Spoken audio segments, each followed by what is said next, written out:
والسلام على أشرف الأنبياء والمرسلين وعلى آله وصحبه أجمعين. رب اشرح لي صدري ويسر لي أمري واحلل عقدة من لساني يفقهوا قولي. سبحانك لا علم لنا إلا ما علمتنا إنك أنت العليم الحكيم. أما بعد. Alhamdulillah, tuan-tuan sidang jemaah yang dirahmati Allah sekalian. Kita sambung bacaan kitab Mustikah Hadis kita. Pada malam ini kita sambung dengan hadis yang ke-26 dalam bab wajib bersikap ikhlas dalam ilmu dan amal. Hadis yang ke-35 yang lepas kita baca, iaitu saya ulang balik sikit, berkaitan dengan nikmat yang Allah Subhanahu wa taala bagi kepada manusia, itu kepada kita orang Islam. Yang pertama dia kata nikmat kesihatan. Jadi nikmat kesihatan ni mestilah dimanfaatkan untuk perintah Allah Subhanahu wa taala. Tanpa kita manfaatkan untuk perintah Allah Subhanahu wa taala, maka kita akan dihumbankan ke dalam api neraka. Mana kata salah guna nikmat. Yang kedua iaitu nikmat ilmu. Nikmat ilmu ni hendaklah kita manfaatkan ilmu untuk Allah Subhanahu wa taala, kerana Allah Subhanahu wa taala. Allah perintah ilmu itu hendaklah kita beramal dengan ilmu itu kerana Allah Subhanahu wa taala. Kalau kita beramal selain ilmu itu, kita tidak gunakan kepada untuk mendekatkan diri dengan Allah Subhanahu wa taala, maka kita juga dikumbankan ke dalam api neraka. Kemudian yang ketiga iaitu berkaitan dengan amal. Juga amal kita hendaklah kita beramal kerana Allah Subhanahu wa taala, bukan kerana dunia ataupun kerana untuk orang lain daripada Allah Subhanahu wa taala. Seperti mana Allah Subhanahu wa taala perintahkan, itu niatnya adalah kerana Allah Subhanahu wa taala. Tanpa itu maka dia juga dihumban ke dalam api neraka. Jadi begitulah azabnya bagi mereka yang tidak menggunakan nikmat-nikmat Allah Subhanahu wa taala yang diberikan. Jadi pada malam ini kita sambung hadis yang ke-36, iaitu berkaitan dengan syirik, syirik. An Abi Sa'id bin Abi Fadalah radhiyallahu anhu anin Nabi sallallahu alaihi wasallam qala: "Idza jama'an Allahu an-nasu li yaumil qiyamah li yaumin la raiba fihi nada munad man kana asyraka fi amalin amalahu lillahi ahadan falyatlub sawabahu min 'indi ghairillah fa inna Allaha a'na syuraka'i 'anil syirk." At-Tirmizi. Makna hadis dari Abu Sa'id bin Abi Fadalah radhiyallahu anhu, dari Nabi sallallahu alaihi wasallam, sabdanya, Nabi bersabda, apabila Allah Ta'ala menghimpunkan manusia pada hari kiamat, cerita hari kiamat, apabila Allah Subhanahu wa taala menghimpunkan manusia pada hari kiamat, iza jama'allahu an-nasu li yaumil qiyamah, hari kiamat, pada hari yang tidak ada sebarang syak tentang tetap berlakunya, iaitu li yaumin la raiba fih, hari yang pasti, dan tidak ada syak lagi, pasti hari itu akan berlaku, iaitu hari kiamat. Nada munadi, pada hari itu menyerulah malaikat penyeru. Malaikat penyeru serunya, man kana asyraka fi amalillahi ahadan, dia kata, sesiapa yang mensekutukan Allah dengan mana-mana makhluk dalam sebarang amal, dia mensekutukan Allah dalam sebarang amal dia yang dikerjakannya kerana Allah. Dia buat itu kerana Allah perintah, tapi dia bersekutu dengan yang lain daripada Allah Subhanahu wa taala. Falyatlub sawabahu min 'indi ghairillah, maka Allah kata hendaklah ia minta pahalanya, kalau dia buat macam itu, ya, hendaklah dia minta pahalanya itu daripada yang lain daripada Allah. Jadi dia minta pahala kepada orang yang dia, ya, yang dia lain, dia minta lain daripada Allah. Dia kata kerana Allah, tapi sebenarnya bukan kerana Allah, ya. Jadi mintalah kepada lain yang daripada yang diharapkan itu. Fa innallaha a'ana syuraka'i 'ani syirik. Kerana sesungguhnya Allah Ta'ala tidak menerima sama sekali akan sebarang amal yang dipersekutukan dia dengan makhluk yang lain. Jadi amalan itu hanya untuk Allah sahaja. Jadi Allah tak rela, tak sudi kita melakukan amal itu, kita kata kerana Allah, tapi kita buat itu, kita mempersekutukan dengan yang lain, ya, maksudnya kita letakkan Allah itu sama dengan yang lain. Allah kata Allahus Samad, Allah tempat kamu meminta, ya, tapi kamu tak minta kepada Allah, kau minta selain daripada Allah. Kau minta kepada pokok contohnya, kau minta kepada kubur contohnya, kan, tak minta selain daripada Allah Subhanahu wa taala. Itu dia kata mempersekutukan Allah, ya, selain daripada Allah Subhanahu wa taala. Ini yang dikaitkan dengan syirik maksudnya, ya. Dalam hadis yang lain Ibnu Mas'ud, ya, menjelaskan, ya, mengatakan bahawa man mata yusyrik billah syai'a, siapa yang mati dia syirik dengan Allah dengan sesuatu, dakhalan nar, masuk neraka. Itu kata Ibnu Mas'ud, seorang periwayat hadis. Ya, dalam Al-Quran Allah Subhanahu wa taala jelaskan dalam surah Luqman, iaitu Luqman menasihatkan anaknya. Yang pertama sekali dia nasihatkan anaknya, dia kata la tusyrik billah, jangan kamu syirik kepada Allah Subhanahu wa taala. Kenapa? Kerana syirik itu satu perbuatan yang sangat, ya, sangat azim, besar, ya, maksudnya kesalahannya kepada Allah Subhanahu wa taala.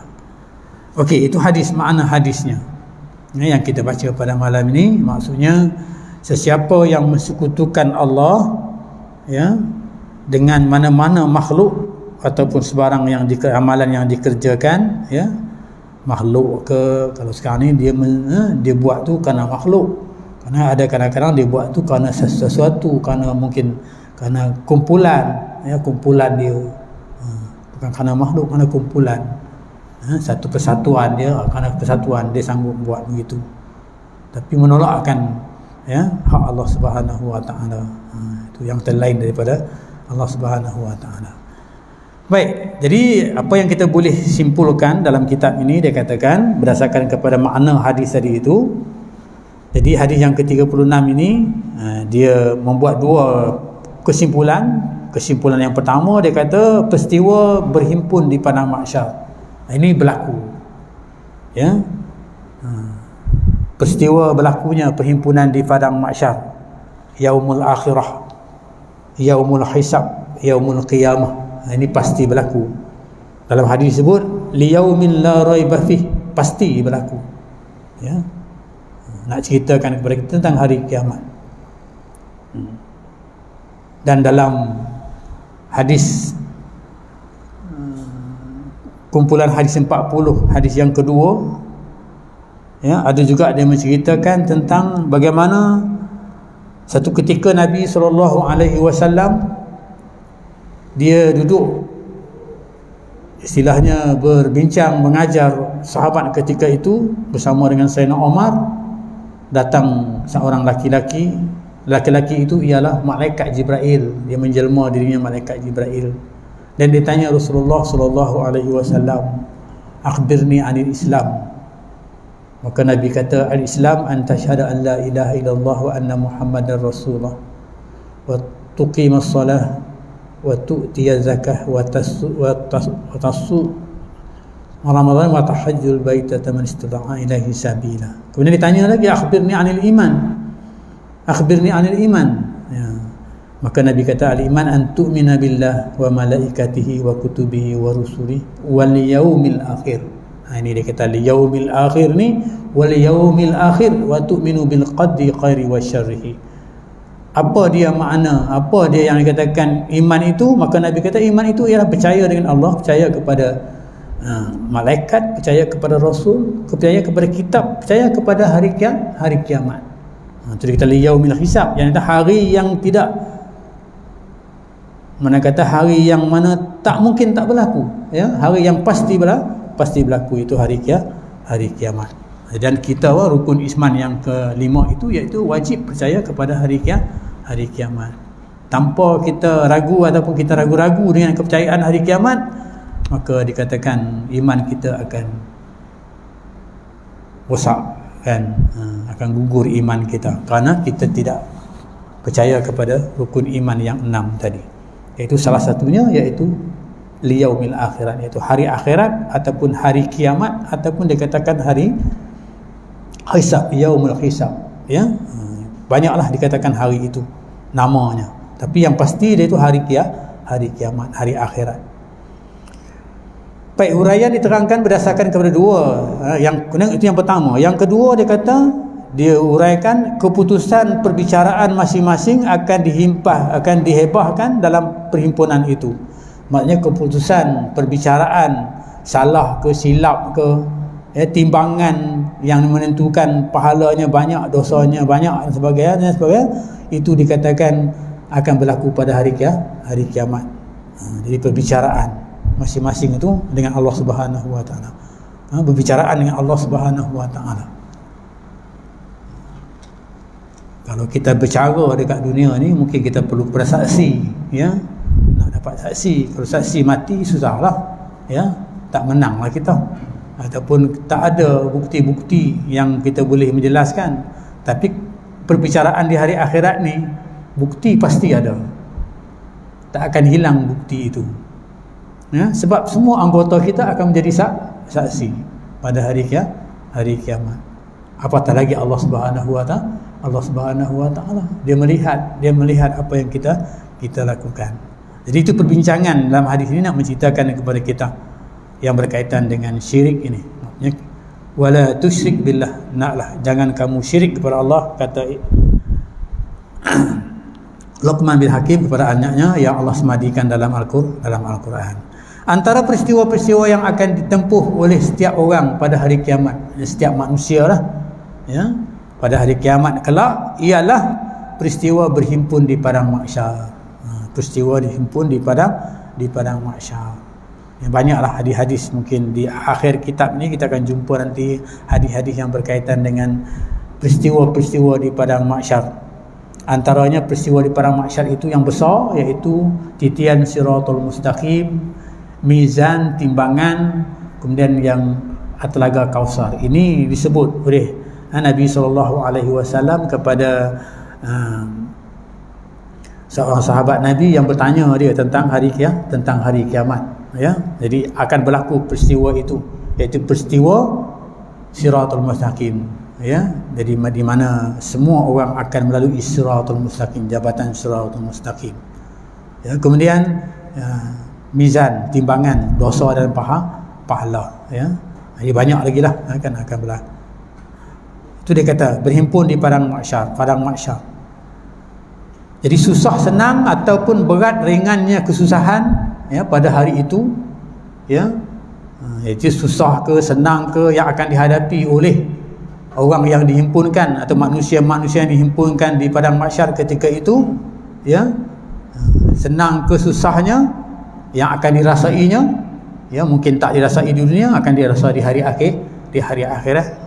Di dunia dia rasa seronok, dia gembira, tapi di akhirat kegembiraan di dunia itu bukan bermakna dia akan bergembira juga di hari akhirat. Kalau sekiranya apa yang disebut oleh Allah Subhanahu wa taala, nikmat-nikmat yang diberikan kepada dia itu tidak dimanfaatkan untuk perintah Allah Subhanahu wa taala dalam hadis yang kita baca lepas, kan?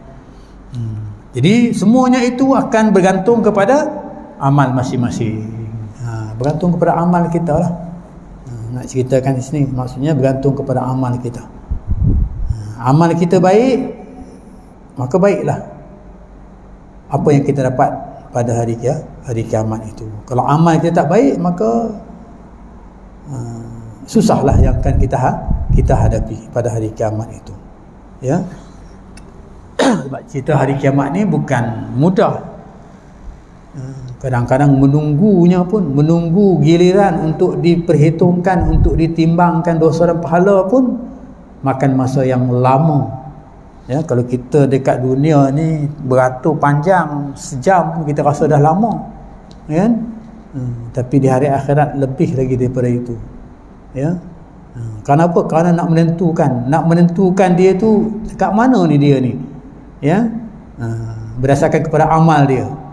Ya, kat mana ni? Tapi kalau berdasarkan kepada amal itu, ya, ketika itu pun dah boleh ditentukan dah. Ya, jadi orang yang beramal ni maka dia akan menghadapi sesuatu yang senang, mudah, yang ditentukan oleh Allah SWT di padang mahsyar itu. Kadang tunggu nak berbicara itu sangat lama. Beruntunglah kalau sekiranya kita ni ada anak yang mati sebelum dia balik, ataupun anak mati dalam kandungan, ataupun bayi yang mati dilahirkan mati. Ini pun maksudnya dalam hadis ada menceritakan tentang ni, kalau ada yang macam ini berlaku, maka beruntunglah ibu dan bapa dia, disebutkan. Ya, maksudnya ibu dan bapaknya itu akan mendapat syafaat. Ya, kalau Nabi bagi syafaat, anak yang baru lahir ini, anak yang mati sebelum balik ini pun juga maksudnya dia akan diberi syafaat. Dia sebab dia mati dalam keadaan dia bersih, kan? Tak ada dosa lagi, kan? Maka Allah bagi syafaat kepada dia untuk dia memberi pertolongan kepada siapa? Kepada ibu dan bapaknya. Jadi beruntunglah kepada mereka. Ya? Tapi jangan pula mengharapkan aku dah ada anak yang mati baik, insya-Allah aku dah masuk syurga, kan? Tidak, kan? Jadi berdasar juga kepada amalan kita. Itu ciri salah satu. Jadi beruntunglah ibu dan bapa yang dapat bahagian yang macam itu. Sebab apa? Sebab Allah, ya, menyantuni ibu bapanya yang susah ketika anaknya tu mati, bayinya tu mati.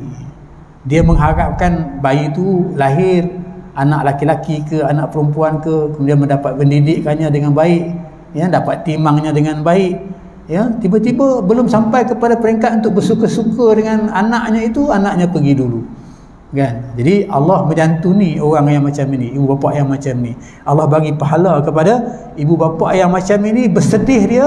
Kenapa? Kerana anaknya tu diambil dulu daripada dia dan tanpa dosa, kan? Jadi maksudnya Allah menyantuni ini. Allah sangat bersimpati dengan orang yang macam ini. Allah bagi ketentuan yang Allah bagi kepada dia, kan? Jadi dia akan mendapat kelebihan. Apa kelebihannya?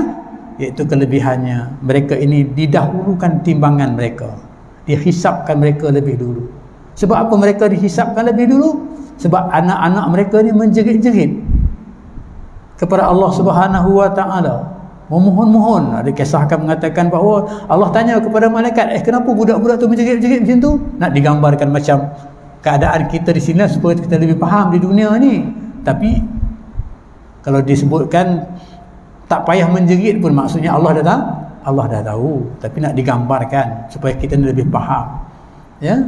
Kenapa? Kerana malaikat tanya, kenapa ni kamu ni? Allah dah suruh kamu masuk syurga sebab kamu tak berdosa. Kamu ni dah boleh masuk syurga, kamu pergi masuk syurga, jangan duduk dekat sini lagi. Contohnya begitu. Dia tak nak masuk syurga. Kenapa tak nak masuk syurga? Kami nak mak ibu bapa kami tu, kami nak jumpa dengan ibu bapa kami, nak bawa ibu bapa kami masuk syurga sama dengan kami. Tapi mak bapa ni sedang dihisap oleh Allah Subhanahu wa taala, menunggu giliran untuk dihisap oleh Allah Subhanahu wa taala di hari akhirat itu. Ya. Dikisah menceritakan bahawa maka didahulukan ibu dan bapaknya menimbang ataupun dihisapkan dulukan pada, supaya apa? Supaya menyelesaikan masalah anak dia yang nak mengharapkan ibu bapa ni juga masuk syurga. Ibu bapa ni tak pasti syurga lagi, kan? Tapi dengan syafaat, mungkin kekurangan dan sebagainya, maka dengan syafaat anaknya itu dia bersama syurga, masuk syurga bersama. Endingnya dia akan masuk syurga bersama dengan anak-anaknya yang itu. Itu bagi mereka yang begitulah keadaannya. Jadi alhamdulillah lah, sebab itu kalau kita sembahyang jenazah, kalau bayi itu, mayat itu bayi, maka kita tak doa kepada bayi itu, kita doa kepada ibu bapa. Ya, kalau mayat itu lelaki yang mati depan kita itu, kita doa untuk Allah maghfirlahu warhamhu, kan? Tapi kita tak doakan untuk doakan untuk kedua ibu bapa dia. Kenapa? Kerana bapaknya itu merupakan yang dikatakan wahnan ala wahnin, susah atas susah. Susah dia nak dapat anak tu, nak dapat rezeki anak ni susah. Mungkin kita kata senang pada kita, tapi susah. Allah nak bagi susah. Ada orang tunggu setahun, 2 tahun, 3 tahun, 4 tahun, 10 tahun baru dapat. Kan? Dah dapat, pergi dulu daripada, tak sempat nak rasa kasih sayang daripada anak, tiba-tiba dah Allah angkat dulu daripada. Jadi wahnan ala wahnin, susah atas susah itulah. Maka Allah menyantuni ibu bapa yang situasinya dalam keadaan begitu. Ya, jadi bergantung kepada amal kita.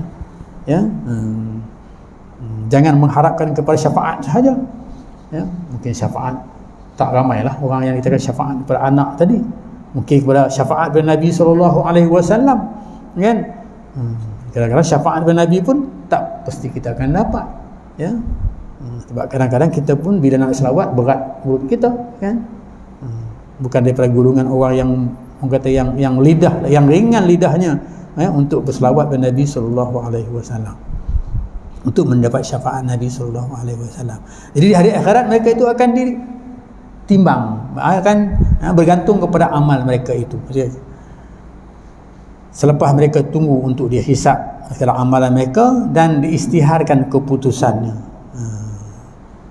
Ya, sama ada mereka ini berat timbangannya ataupun kita kata berat bahagian, ya, amalan, kita kata amalan dosanya. Kemudianlah hadis ini juga Rasulullah SAW, ya, menerangkan bahawa pada saat itu malaikat akan menghebahkan kepada umum.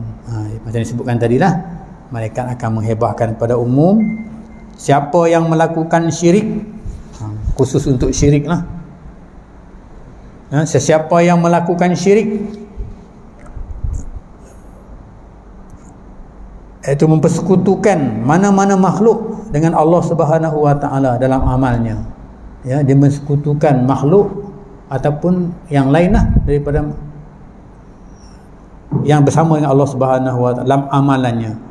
Hendaklah dia meminta, ya, balasannya kepada makhluk yang dia sekutukan tadi.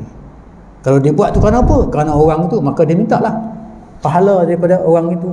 Sama ada orang tu boleh. Jadi kita di sini Allah kata, Allah di sini Allah perli lah. Engkau buat dulu kerana dia, kau minta kat dia lah. Contohnya begitu. Orang Kedah kata candik lah begitu, kan? Kau minta, buat ni kerana apa? Kerana dia. Buat lah.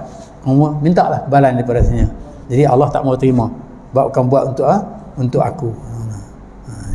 Allah tak menerima sama sekali barang amalan syirik dia itu. Jadi perbuatan yang dia lakukan itu maksudnya Allah tak terima. Sebab apa? Sebab dia bertentangan dengan Allahus Samad.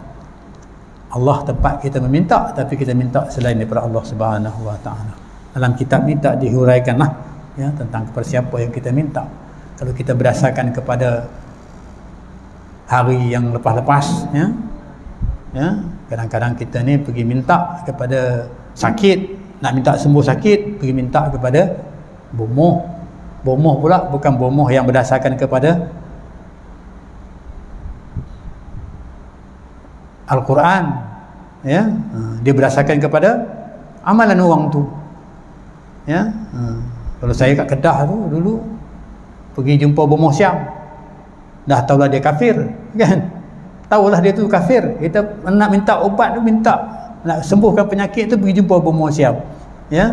Jadi lain langsung lah, lari langsung lah daripada kalau minta kepada orang Islam tu dengan menggunakan orang kata maksurat ke ataupun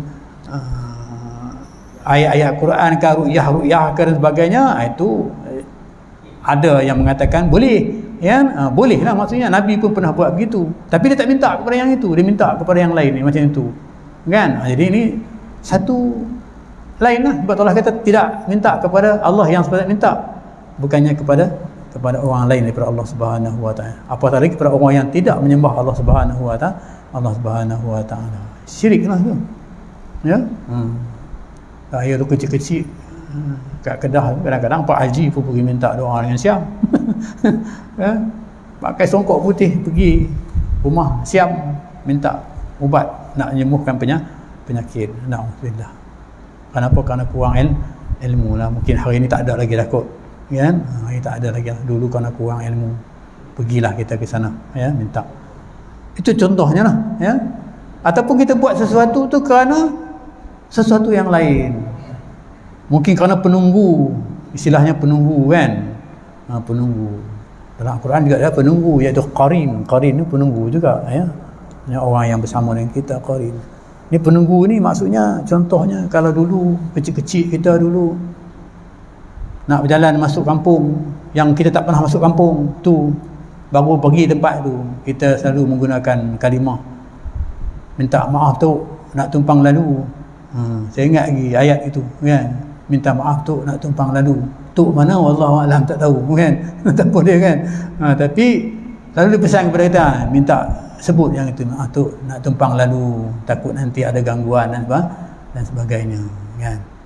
Jadi pernah berlaku begitu, kan? Itu pun dia kata syirik, sebab tak minta dengan Allah SWT, minta dengan Allah SWT. Kalau tok tu kita takut dengan dia, bacalah ayat kursi, kan?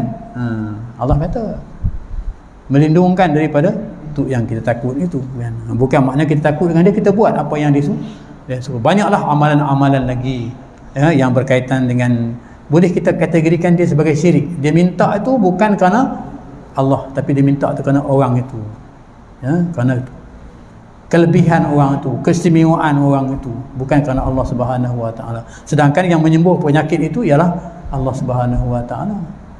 Kebetulan kadang-kadang Allah nak bagi sembuh penyakit itu dalam keadaan untuk menguji keyakinan dia kepada Allah Subhanahu Wa Taala. Allah Subhanahu Wa Taala ini berlaku lah kepada kita. Itu syirik, kita nampak. Mungkin dulu kita tak faham, bila kita dah belajar keadaan ini mungkin kita faham, ya, syirik. Niat kita tu lain daripada Allah Subhanahu Wa Taala, syirik.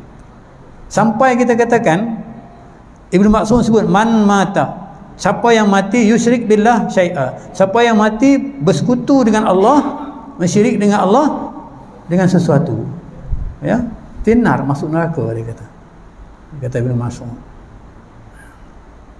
Kita buat sesuatu tu nampaknya macam kerana Allah, tapi niat kita bukan kerana Allah. Niat kerana sesuatu. Pergilah jumpa dia tu, bagus lah itu, kan? Pergi jumpa, sembuh penyakit dia, alhamdulillah. Kalau tak ada dia, mati dah. Nasib baik ada dia. Bukan dia, Allah yang bagi sembuh itu, kan?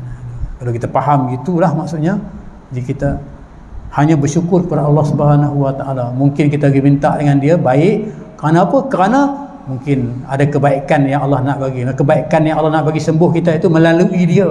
Itu kita kena guna ayat itu, melalui dia. Melalui dia maksudnya ada manfaatnya dia kepada kita. Hasil sembuh kita juga ada manfaat kita dengan dia. Kita ada hubungan silaturahim baik dengan dia dan sebagainya. Terjalinlah hubungan Islam di situ dengan dia. Itu kita kena fikir begitu, bukan kerana dia hebat. Hari ini viral hebat, terus pergi lah, ramai pergi viral, kan? Sampai tak tidur malam lah orang tu punya berubat, kan? Gitu keadaan dia, kan? Bukan tak boleh, kan? Tapi jangan sampai peringkat yang kita katakan sampai peringkat syirik. Maknanya kita tak ingat dah Allah Subhanahu Wa Taala.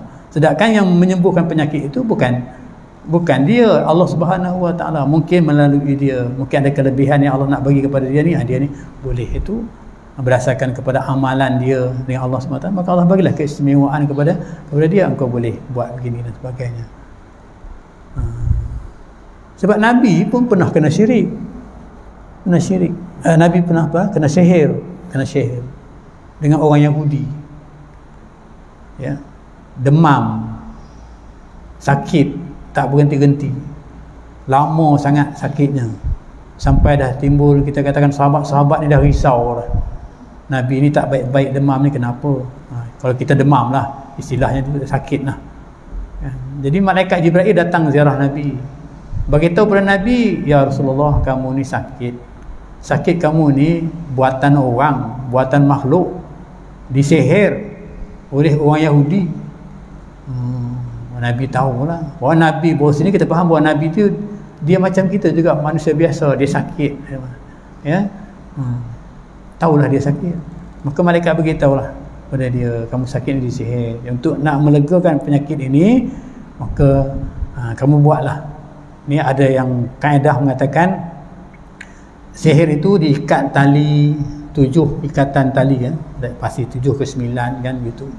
Tali benang tu diikat, disimpulkan, kemudian diletakkan dalam perigi, ditindihkan dengan batu. Tindihkan dengan batu, riwayat menceritakan. Ya, itu sebabnya. Jadi malaikat diberitahu kepada Nabi, maka pergi ambil yang itu, kemudian bila ambil yang itu baca 3 qul. Ya, qul huwallahu ahad, qul a'udzu bil falaq, qul a'udzu bin nas. Baca 3 qul itu, maka bila Nabi baca, ada riwayat mengatakan bila Nabi baca ayat qul huwallahu ahad, terungkai satu ikatan. Terungkai satu ikatan. Ini itu sihir lah. Jadi ayat Al-Quran 3 qul tadi itu merupakan syifa, ubat yang boleh mengubat penyakit sihir yang dikenakan kepada Nabi. Kalau kita nak manfaat lah, kalau kita yakin lah, ya, maka sebab itu 3 qul itu kita kena amalkan untuk mengelakkan kita daripada disihir. Okey. Baik. Kemudian seterusnya dia kata di sini, dalam satu riwayat juga yang lain dimasukkan, maksudnya Ibnu Mas'ud sebut sesungguhnya dia kata yang dikaitkan dengan apa, dengan syirik tadi itu, ya, perbuatan tindakan syirik itu, sungguhnya dia kata tawar, ya, kita katakan jampi ini kan, tawar, jampi, ya. Sebab jampi orang-orang Yahudi dulu ada juga amalan macam ni, dia jampi kan, jampi yang tidak berkaitan dengan ayat Al-Quran lah, gitu kan. Ataupun tangkai-tangkai kan, tangkai-tangkai azimat, kita guna tangkai kan, tangkai, ya, tangkal, istilah tangkal kan, tangkal, ya. Saya kecil-kecil tu ada pakai tangkal tu, pakai tangkal kecil-kecil tu lah kan, pakai kat perut kan, ikat kat perut, ikat macam tali pinggang tu kan, tangkal tu kan, amalan orang tu kan, tangkal yang pakai kat tangan kan, itu kecil tu lah, pakai benang kan, kadang-kadang sampai hitam benang tu kan, kita kan nak buka tak boleh kan, tangkal nak ngelak kan. Itu disebut dalam hadis ni, maksud sebut dalam hadis tu kan. Kita ragu ke mana dia tak, itu tangkal dia kata. Tu adapun ilmu guna-guna, pergi ambil air dagu ke air apa kita katakan orang mati dan sebagainya kan, dia kata ilmu guna-guna, pengasih suami dan sebagainya, isteri hari ni orang kan nak bagi isteri kasih, nak bagi suami kasih kan, gunakan amalan-amalan ini dan sebagainya, jumpa dengan bomo, jampi, ambil ayat, tak tahulah macam-macam orang kita kan, kan. Itu amalan syirik itu. Amalan syirik itu maksudnya dia minta itu bukan kerana Allah tu, Allah tak suruh buat macam tu. Ya, dia minta itu kerana nak dapat sesuatu keperluan dunia dia, itu dia minta macam tu. Dia tak minta Allah. Ya, dia minta. Ini Ibnu Mas'ud sebut ni dalam maksud hadis dia katakan sungguhnya dia kata tawar menawar, jampi menjampi, tangkal azimat, dia kata guna, ilmu guna-guna, pengasih, ya, semua tu adalah syirik, dia kata. Benda tu syirik. Ya, dari tu kita muhasabah diri kita. Ada kena kat kita lah kan. Kalau sekarang ni ada lagi, buanglah.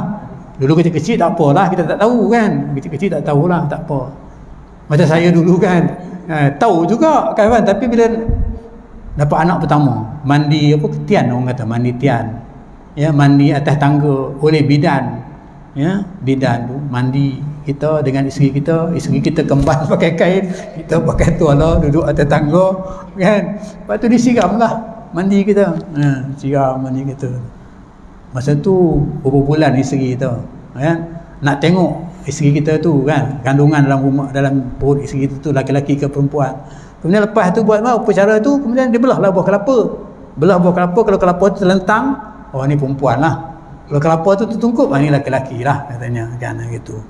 Tak tahu dah datang daripada mana kan, kata tu daripada mana datang amalan tu kita tak tahu kan. Bukan kerana Allah Subhanahu tak ada pun kan, tapi kena buat, orang dulu kena buat. Tak buat tak boleh, nanti bahaya, jadi macam-macam dia kata dan sebagainya. Tapi kita pada masa tu kita tahu, tapi nak lawan tak boleh. Sebab yang setuju dengan kita buat macam tu ramai daripada kita seorang yang tak setuju. Ikutlah, kata orang Jawa, nggih lah, ikut je lah, kan. Kan itu keadaan dia. Itu juga dikatakan syirik, sebab amalan tu dilakukan bukan kerana perintah Allah Subhanahu Wa Taala. Allah tak suruh buat macam tu.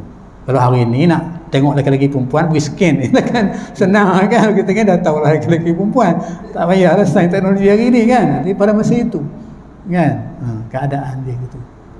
Lepas tu barulah tengok tendang, kuat ni menendang budak ni lelaki-lelaki ni kerana kuat tendang, kata mak dia kan, ibu dia kuat menendang ni lelaki-lelaki dan sebagainya. Itu juga dikatakan amalan syirik kan. Jadi kita kena hati-hatilah dalam keadaan yang macam ini kan. Jadi maksudnya kesimpulan daripada hadis ini nak menjelaskan kepada kita, jadi kalau adalah perkara-perkara yang begitu yang kita lakukan, maksudnya banyak lagi kalau kita nak huraikan kan, ikut pahaman kita luas kan, tapi itu yang dapat disebutkan di sini. Jadi kalau yang kita dah lakukan tu, kita buat penyesalan, kita bertaubat dan minta doa dengan Allah SWT supaya diampunkan kesalahan kita itu. Kalau ada yang terbuat lah, ya, macam saya begitu juga lah kita, kan? Apa yang terbuat kita buat lah, kita berdoa kepada Allah SWT, ya. Sebab kalau kita katakan kita minta berdoa dengan Allah SWT untuk kita ni, jadi antara yang kita nak sucikan amalan-amalan kita yang boleh kita kaitkan dengan syirik tadi itu, dengan perbuatan amalan tadi itu, iaitu tak lain tak bukan, iaitu kita kena sentiasa astaghfirullah banyak-banyak. Astaghfirullahalazim, astaghfirullahalazim, astaghfir. Kemudian taubat kita, ya. Ataupun kita banyak beramal, sebab berbanyak amal itu maksudnya akan menutup segala dosa-dosa kita. Jadi amalan kita setakat yang kita ada hari ini, ya, mungkin datang ke masjid, datang ke surau berjemaah, itu amalan yang boleh kita katakan boleh menutup segala benda-benda syirik yang kita buat sebelum ini, kan. Kita tutup yang ini, buatlah yang terbaik, ya, di masjid ke, di surau ke, sedekah ke, ya, beramalan kebaikan. Al-hasanatu yuzhibna sayyi'at, dia sebut kan, kebaikan itu akan menutup segala kejahatan kita.